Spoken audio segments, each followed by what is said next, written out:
W-I-I-F-M. Sabihin nyo nga, W-I-I-F-M. Ano po ibig sabihin nito? Para doon sa mga nasa marketing, familiar po tayo dito. W-I-I-F-M stands for What's in it for me? What's in it for me? Sa Tagalog, ano ba meron dyan? Ano ba meron sa atin dyan? Sabay, gano'n ang kilay, oh. Ano ba meron dyan sa atin? Di ba? Yan, ano? Ano ba mahihita ko dyan? Ano ba makukuha ko dyan? Nakakalungkot.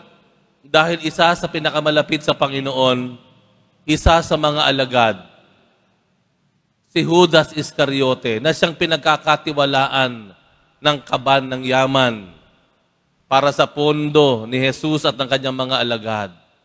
Ang tresurero, ika nga po, ang lumapit sa mga Pariseyo at ang nagsabi siya, W-I-I-F-M. What's in it for me? Kung ibibigay ko si Jesus sa inyo, ano ba meron sa akin?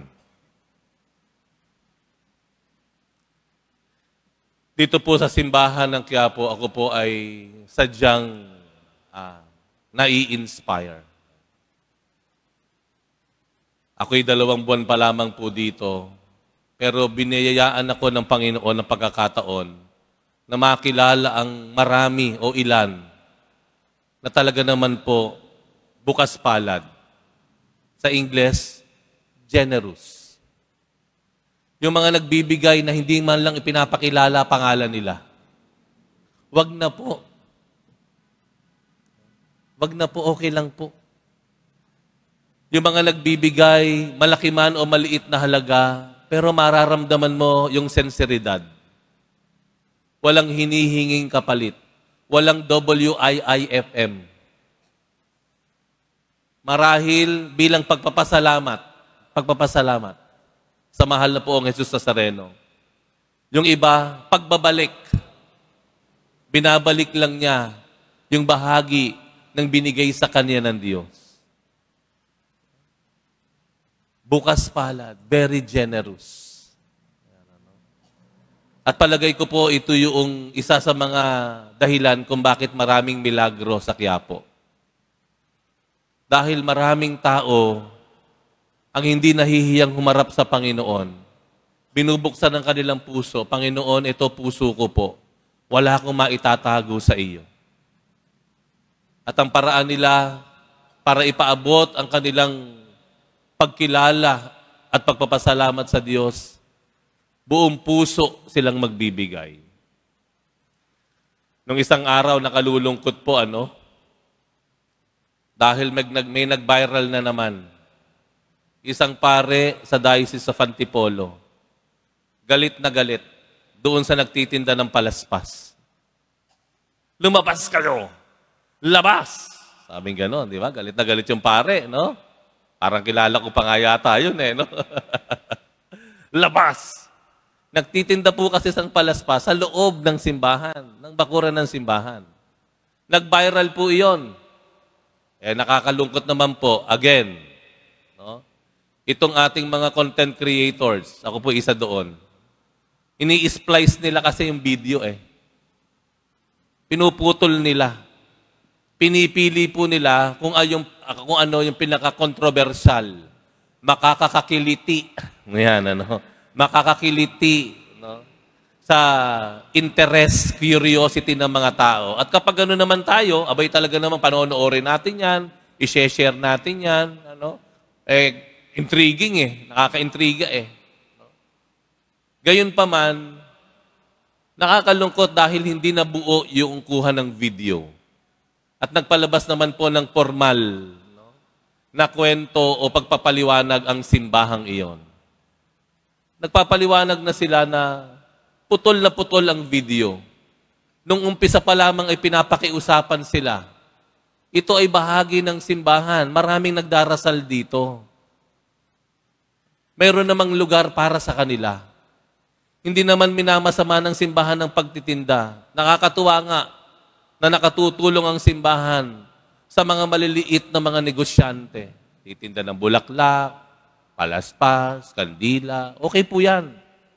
Pero ang nais lang ng simbahan ay observe naman natin. Tingnan naman po natin kung ano yung tamang lugar. Yung may tamang lugar naman para sa lahat. So nagpaliwanag na ang simbahan na simula pa lang pinakiusapan, ang problema, minura pa yung pare. Minura pa yung pare. So siguro yung pare, tao lang yan, na-trigger, labas kayo. Tumaas na yung tono niya.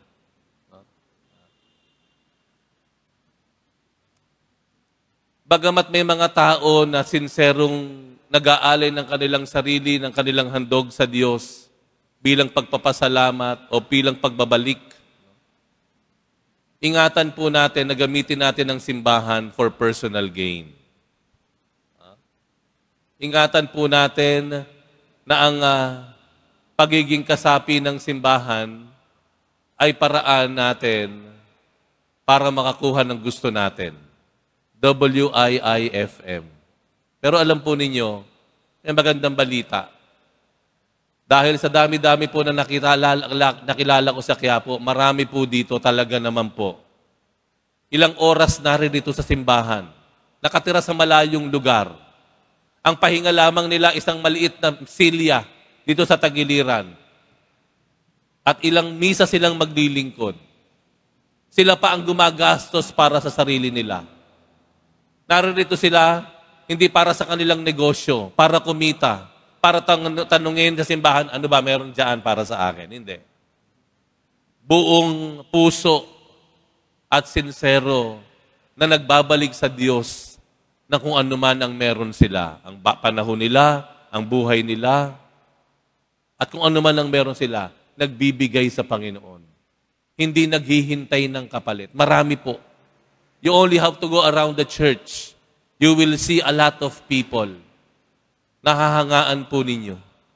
Minsan natutulog na doon sa isang silya, nakayuko, hinihintay yung pag-serve nila. Nakakahanga po, nakakalakas ng loob. Palagay ko po yun ang gustong mangyari ng Panginoon sa atin. Alam na ng Diyos ang kailangan natin. Huwag na natin siyang ibudol. Huwag na natin ang Panginoon na suhulan. Alam na ng Diyos yan. Ang kailangan lang ng Diyos sa atin, ibigay natin kung ano man ang meron tayo sa Kanya. Hayaan natin ang Diyos ang magbigay ng pagpapala sa atin.